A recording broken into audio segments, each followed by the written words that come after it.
हजरत जकरिया अलैहिस्सलाम के जमाने की बात है। उस जमाने में हन्ना नाम की एक नेक औरत थी। बहुत उम्र गुजर जाने के बावजूद उनके यहाँ कोई औलाद नहीं हुई थी। फिर एक दिन उन्होंने अल्लाह रब्बुल आलमीन के हाजिर दुआ की, या अल्लाह, मेरी उम्र गुजर चुकी है लेकिन मेरे यहाँ कोई औलाद नहीं हुई। मैं आपके दरबार में यह मन्नत मानती हूँ कि अगर आप मुझे औलाद अता करें तो मैं इस बच्चे को बैतुल मुकद्दस की खिदमत के लिए वक्फ कर दूंगी। हन्ना की इस दुआ के कुछ अरसे बाद अल्लाह ताला ने उन्हें एक औलाद अता की। हन्ना अपनी इस औलाद को देखकर बहुत खुश हुई, लेकिन उनकी यह खुशी ज्यादा देर तक कायम न रह सकी, क्योंकि जब उन्होंने बच्चे को देखा तो मालूम हुआ कि यह एक लड़की है। लड़की को देखकर हन्ना के दिल को बहुत दुख पहुंचा। फिर उन्होंने अल्लाह रब्बुल आलमीन के हाजिर दुखी दिल के साथ दुआ की, या अल्लाह, मैंने आपके दरबार में मन्नत मानी थी कि अगर आप मुझे औलाद अता करेंगे तो मैं उसे आपके घर बैतुल मुकद्दस की खिदमत के लिए वक्फ करूंगी, लेकिन यह तो एक लड़की है। मैं इस लड़की को बैतुल मुकद्दस की खिदमत के लिए कैसे वक्फ करूंगी? और बैतुल मुकद्दस के खिदमतगार भी तो एक लड़की को खिदमत के लिए कबूल नहीं करेंगे।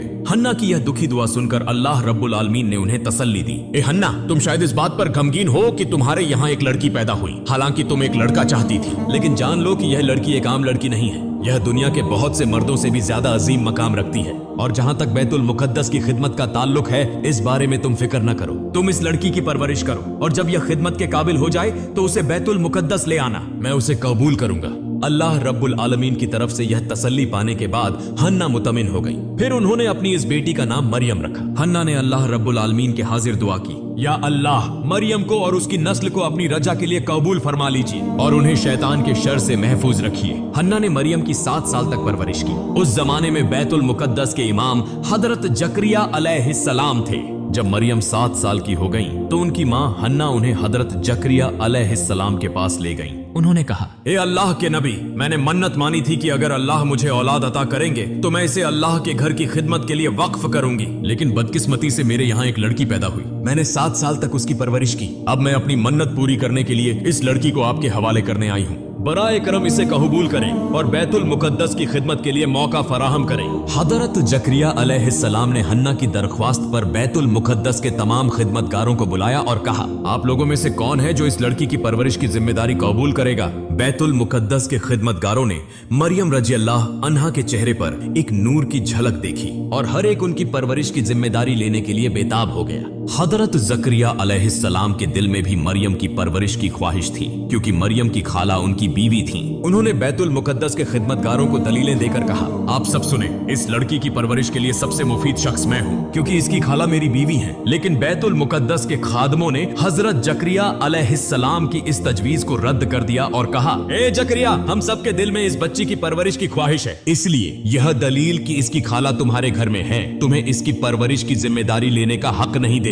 हजरत जकरिया अलैहिस्सलाम ने देखा कि सभी इसे परवरिश की जिम्मेदारी लेना चाहते हैं और इस सूरत हाल में एक पेचीदगी पैदा हो गई। ऐसी हालत में उन्होंने कहा, देखो, हम सब चाहते हैं कि इस बच्ची की परवरिश करें। मेरा ख्याल है कि अगर हम इस मामले को अल्लाह रब्बुल आलमीन के सुपुर्द कर दें तो वह हमारे बीच फैसला फरमा देंगे कि मरियम की परवरिश कौन करेगा। इसलिए आओ हम सब एक कौरा अंदाजी का इंतजाम करें। हम अपनी वह कलमें जिनसे तौरात की किताबत करते हैं पानी से भरे हुए एक प्याले में डालेंगे। जिसकी कलम डूब जाए वह मरियम की परवरिश की जिम्मेदारी नहीं ले सकेगा और जिसकी कलम तैरती रहे वह मरियम की परवरिश की जिम्मेदारी ले सकेगा। बैतुल मुकद्दस के तमाम खादम हजरत जकरिया अलैहिस्सलाम की इस तजवीज से मुतफिक हो गए। फिर उनके सामने एक पानी से भरा हुआ प्याला लाया गया। एक के बाद एक ने अपनी कलम इस प्याले में डालना शुरू किया। सबकी कलमें इस पानी में डूब गईं। आखिरकार हजरत जकरिया अलैहिस्सलाम ने अपनी कलम इस प्याले में रखी। देखा गया कि उनकी कलम मुआजिजी तौर पर पानी की सतह पर तैर रही है। फिर सब ने मुतफिक तौर पर फैसला किया कि हजरत जकरिया अलैहिस्सलाम मरियम रजी अल्लाह अन्हा की परवरिश की जिम्मेदारी लेंगे। इसके बाद हजरत जकरिया अलैहिस्सलाम ने बैतुल मुकद्दस के करीब मरियम रजी अल्लाह अन्हा के लिए एक कमरा तामीर किया। वह हमेशा उसी कमरे में रहती और हजरत जकरिया अलैहिस्सलाम उनकी देखभाल करते। जब वह कहीं बाहर जाते तो कमरे को ताला लगा देते और किसी को अंदर दाखिल होने की इजाजत न होती। एक मर्तबा हजरत जकरिया अलैहिस्सलाम ने मरियम रजी अल्लाह अन्हा को कमरे में बंद करके बाहर जाना चाहा, लेकिन उन्हें एक जरूरी काम में मशगूल हो जाना पड़ा। ऐसी हालत पैदा हुई कि वह मरियम को भूल गए। असल में अल्लाह रब्बुल आलमीन ने उनके दिल से मरियम का ख्याल हटा दिया था, क्योंकि अल्लाह एक मुआजिजा जाहिर करना चाहते थे। 4 दिन बाद हजरत जकरिया अलैहिस्सलाम को याद आया कि वह मरियम को कमरे में बंद करके चले आए हैं। उन्होंने अफसोस करते हुए कहा, या अल्लाह, ये मैंने क्या किया? पता नहीं इन 4 दिनों में मरियम क्या खा रही होंगी और वह अकेली इस कमरे में कैसे वक्त गुजार रही होंगी। फिर वह जल्द से जल्द बैतुल मुकद्दस वापस आए। उन्होंने मरियम के कमरे में दाखिल होकर देखा कि मरियम अल्लाह रब्बुल आलमीन की इबादत में मशगूल है। उन्होंने देखा कि कमरे में मुख्तलिफ किस्म के फल और खाने मौजूद हैं और हर एक खाने से एक खुशबू आ रही थी। यह मंजर देखकर हजरत जकरिया अलैहिस्सलाम ने अल्लाह रब्बुल आलमीन का शुक्र अदा किया। जब मरियम ने नमाज पूरी की तो उन्होंने हजरत जकरिया अलैहिस्सलाम को सलाम किया। हजरत जकरिया अलैहिस्सलाम ने शर्मिंदगी और दुख भरे लहजे में कहा, मरियम, तुम इन कुछ दिनों में कैसी थी? मैं एक बड़ी परेशानी में मुब्तला होकर तुम्हें भूल गया था और तुम्हारी देखभाल नहीं कर सका, मुझे माफ कर दो।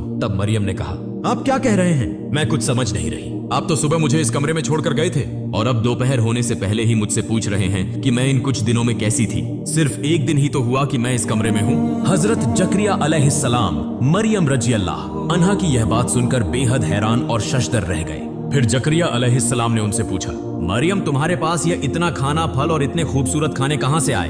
तब मरियम ने कहा, जिस अल्लाह ने आपको मेरा ख्याल दिल से भला दिया था, वही अजीम अल्लाह यह खूबसूरत खाने मेरे पास लाए हैं। हजरत जकरिया अलैहिस्सलाम ने कहा, ए मरियम, तुम पर अल्लाह की बेहतरीन नेमतें हैं। तुम हमेशा अल्लाह की इबादत और बंदगी करती रहो। एक दिन अल्लाह तुम्हें ऐसा इज्जत वाला मकाम अता करेंगे जो दुनिया के लिए एक मिसाल बन जाएगा।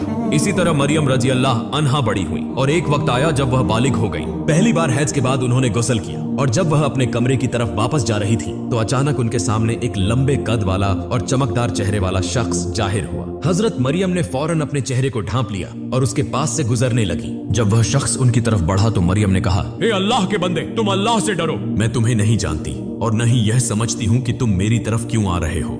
दरहकीकत मरियम नहीं जानती थी कि वह शख्स हजरत जिब्राइल अलैहिस्सलाम थे। उन्होंने मरियम से कहा, ए मरियम, मैं तुम्हारे लिए अल्लाह की तरफ से खुशखबरी लेकर आया हूँ। तब मरियम ने पूछा, आप कौन हैं और कौन सी खुशखबरी लाए हैं? जिब्राइल अलैहिस्सलाम ने कहा, मैं अल्लाह का फरिश्ता हूँ और मैं तुम्हें अल्लाह की तरफ से एक बेटा अता करने आया हूँ। मरियम ने कहा, मेरा बच्चा कैसे पैदा होगा? मैं न तो शादीशुदा हूँ और न ही किसी मर्द ने आज तक मुझे छुआ है। जिब्राइल अलैहिस्सलाम ने कहा, ए अल्लाह की बंदी, तुम्हारे रब ने फरमाया है कि यह उसके लिए बहुत आसान है और वह उसे इंसानों के लिए एक निशानी और रहमत बनाना चाहते हैं। यह फैसला अल्लाह रब्बुल आलमीन ने बहुत पहले से कर रखा है। वह तुम्हें बिना किसी मर्द के छुए एक बेटा अता करेंगे। फिर जिब्राइल अलैहिस्सलाम ने मरियम रजी अल्लाह अन्हा के चेहरे की तरफ एक फूंकी मारी और इसके बाद वह गायब हो गए।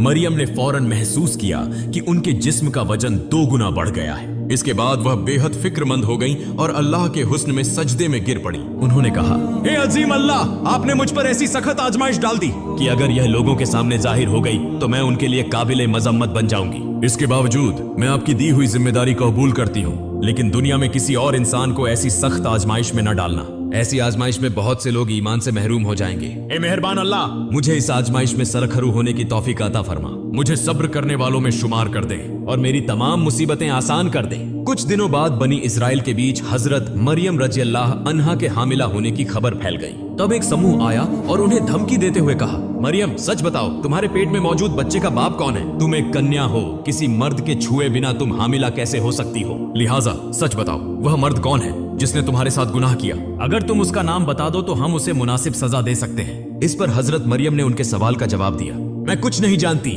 मैंने किसी मर्द के साथ गुनाह नहीं किया और न ही किसी ने मुझे छुआ है। तुम जो कुछ देख रहे हो यह सब अजीम अल्लाह रब्बुल आलमीन की निशानी है। उन्होंने मुझे यह बच्चा किसी मर्द के छुए बिना अता किया है और उन्होंने मुझे खबर दी है कि मेरा यह बच्चा इस जमाने का नबी होगा।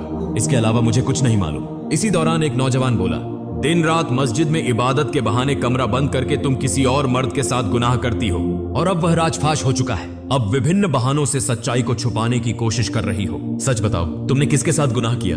अगर तुमने खुद न बताया तो हम किसी भी तरीके से उस मर्द का पता लगाएंगे और तुम्हारे मुंह से उसका नाम निकलवा कर रहेंगे। उनकी यह जिल्लत आमेज और तौहीन आमेज बातें सुनने के बावजूद हजरत मरियम रजी अल्लाह अन्हा लगातार यही कहती रही, मेरा यह अजीम बेटा अल्लाह रब्बुल आलमीन का अता किया हुआ है, इसके अलावा मुझे कुछ नहीं मालूम। आखिरकार वह लोग तंग आकर उनके पास से चले गए। हजरत मरियम रजी अल्लाह अन्हा के एक खालाजाद भाई थे जिनका नाम यूसुफ था। वह हमेशा उनकी मोहब्बत में मुब्तला रहते थे और उनसे शादी करने के ख्वाब देखते थे। जब उन्होंने सुना कि मरियम हामिला है तो वह उनके पास आए और कहने लगे, मरियम, मुझे धोखा देकर तुमने किस मर्द का हाथ थामा? मैंने तुम्हारा कितना इंतजार किया और तुमने मुझे कैसे नजरअंदाज करके किसी और को अपना बना लिया। मैंने ऐसा क्या जुर्म किया था? मैं तो तुम्हारे साथ कोई गुनाह नहीं करना चाहता था। मैं तो तुमसे शादी करके तुम्हें अपने घर लाता तो कोई बदनामी ना होती। अब तुम नाजायज तौर पर हामिला होकर समाज में बदनाम हो गई हो। अगर तुम मुझसे शादी कर लेती तो यह सब कुछ ना होता, यह तुम्हारे लिए बेहतर होता। हजरत मरियम ने यूसुफ की बात सुनकर कहा, भाई यूसुफ, तुम यकीन करो, मैं अल्लाह की कसम खाकर कहती हूँ कि मैंने किसी मर्द के साथ गुनाह नहीं किया और न ही मैं गुनाहगार हूँ। यह बच्चा अल्लाह रब्बुल आलमीन ने जिब्राइल अलैहिस्सलाम के जरिए मुझे अता किया है और उन्होंने मुझे खुशखबरी दी है कि मेरा यह बेटा नबी होगा। तब यूसुफ ने कहा, तुम अब भी मुझे बेवकूफ बनाने की कोशिश कर रही हो। दुनिया की तहकीकत में ऐसा कभी नहीं हुआ कि किसी औरत ने मर्द के छुए बिना बच्चे को जन्म दिया हो। क्या तुम्हारे पास कोई सबूत है? तुम बला वजह मुझे धोखा देने की कोशिश कर रही हो, तो इससे तुम्हारा भविष्य अच्छा नहीं होगा। एक दिन तुम्हारे साथ गुनाह करने वाले मर्द का नाम जाहिर हो जाएगा और उस वक्त तुम चाहे जितना भी बहाना करो, समाज के लोग तुम्हें इसके लिए सजा देंगे। हजरत मरियम रजी अल्लाह अन्हा ने उनके सवाल के जवाब में कहा, क्या तुमने कभी ऐसे बच्चे के पैदा होने के बारे में नहीं सुना जिसका कोई बाप ना हो? लेकिन क्या तुम भूल गए कि हजरत आदम और हजरत हव्वा अलैहिमा सलाम को माता पिता के बिना कैसे पैदा किया गया? क्या यह तुम्हें याद नहीं कि अल्लाह रब्बुल आलमीन जो बेतहाशा मेहरबान हैं, बिना माता पिता के इंसान पैदा कर सकते हैं? क्या वह बिना बाप के इंसान पैदा करने पर कादिर नहीं है? भाई यूसुफ, मेरे नाम पर इल्जाम लगाने की कोशिश मत करो। मैं अल्लाह की हिफाजत में हूँ और अल्लाह रब्बुल आलमीन ही मुझे बचाएंगे। और जो लोग मेरे नाम पर इल्जाम और बदनामी फैलाने की कोशिश करेंगे, अल्लाह रब्बुल आलमीन उनसे बदला लेंगे।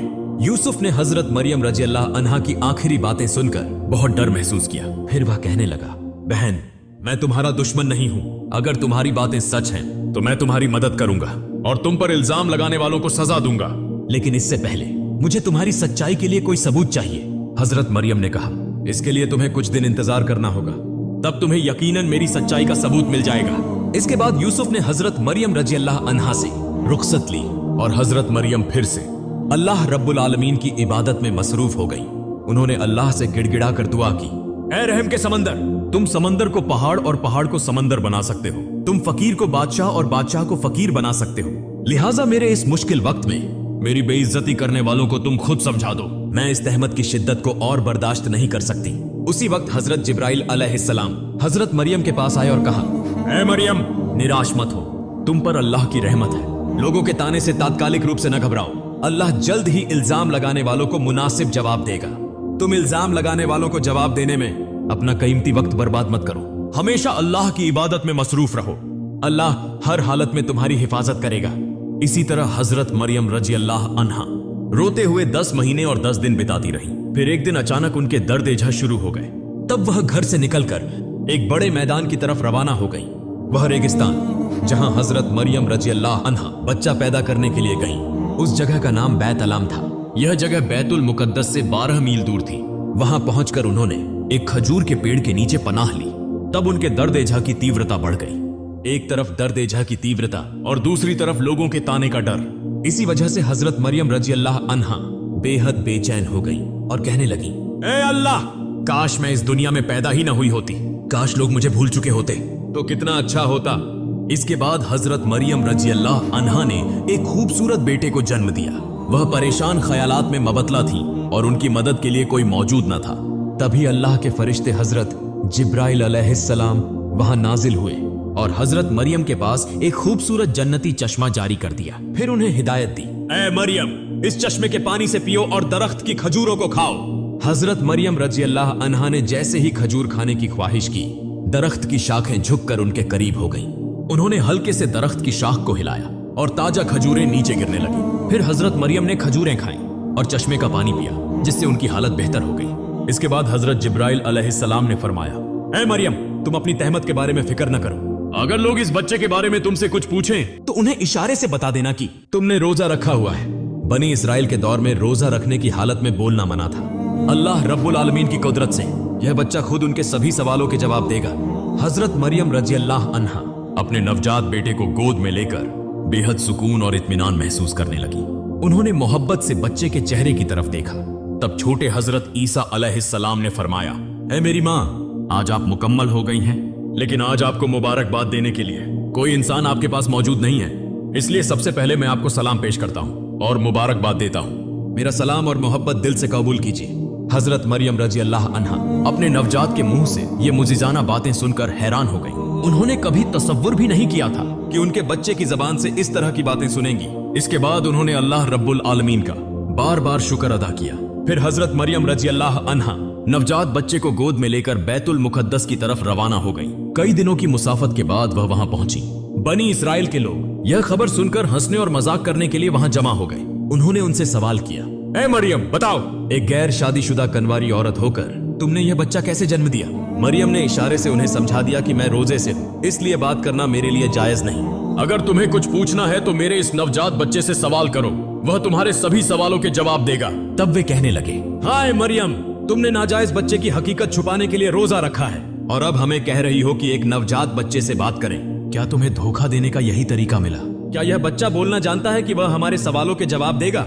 यह सब झूठ और बहाने हैं। तुम इस तरह के तरीकों से असल हकीकत छुपा नहीं सकती। आज नहीं तो कल कभी न कभी यह सच्चाई सामने आ ही जाएगी। इनमें से कुछ लोग बोले, चलो इस नवजात से सवाल करते हैं और देखते हैं कि यह क्या जवाब देता है। फिर वे सब हजरत ईसा अलैहिस्सलाम के पास आए और पूछने लगे, ए मरियम के बेटे, तुम्हारा पिता कौन है? तुम्हारे पिता की पहचान क्या है? तुम अपनी माँ के पेट में कैसे आए? तब हजरत ईसा अलैहिस्सलाम ने जवाब दिया, मैं अल्लाह का बंदा हूँ। अल्लाह ने मुझे किताब दी है और मुझे नबी बनाया है, और जहां भी मैं हूँ उसने मुझे बरकत दी है। उसने मुझे नमाज अदा करने और ज़कात देने का हुक्म दिया है जब तक कि मैं जिंदा हूँ, और उसने मुझे अपनी माँ के साथ नेक सुलूक करने वाला बनाया है, न कि बगावत करने वाला और बदकार। जिस दिन मेरी पैदाइश हुई, जिस दिन मेरी मौत होगी और जिस दिन मुझे फिर से जिंदा किया जाएगा, इन सभी दिनों पर अल्लाह की सलामती होगी। तुम मेरी दावत कबूल करने के लिए तैयार हो जाओ, मैं जल्द ही तुम तक अपनी दावत पहुंचाऊंगा। बनी इसराइल के लोग नवजात हजरत ईसा अलैहिस्सलाम की जबान से यह साफ और हकीमाना बातें सुनकर हैरान रह गए। चंद पल पहले जिस बच्चे का जन्म हुआ था वह कैसे इस तरह की बातें कर सकता है? यह एक बेहतरीन वाकया था। किसी के मुंह से कोई बात न निकली। यह वाकया जल्द ही पूरे इलाके में फैल गया। बेहिसाब लोग यह मंजर देखने के लिए वहां जमा हो गए। हजरत ईसा अलैहिस्सलाम के पास आने वाले लोगों को हजरत ईसा अलैहिस्सलाम ने तौरात की आयतें पढ़कर सुनाई। नवजात के मुंह से यह कलाम सुनकर सबको अपनी गलती का एहसास हुआ। उन्होंने हजरत मरियम रजी अल्लाह अन्हा से माफी मांग ली। प्रिय दर्शक, आज का वीडियो यहीं समाप्त होता है। अगर आपको अगले पार्ट सुनना है तो कमेंट कीजिए। अस्सलामु अलैकुम। सभी लोग खुश रहें।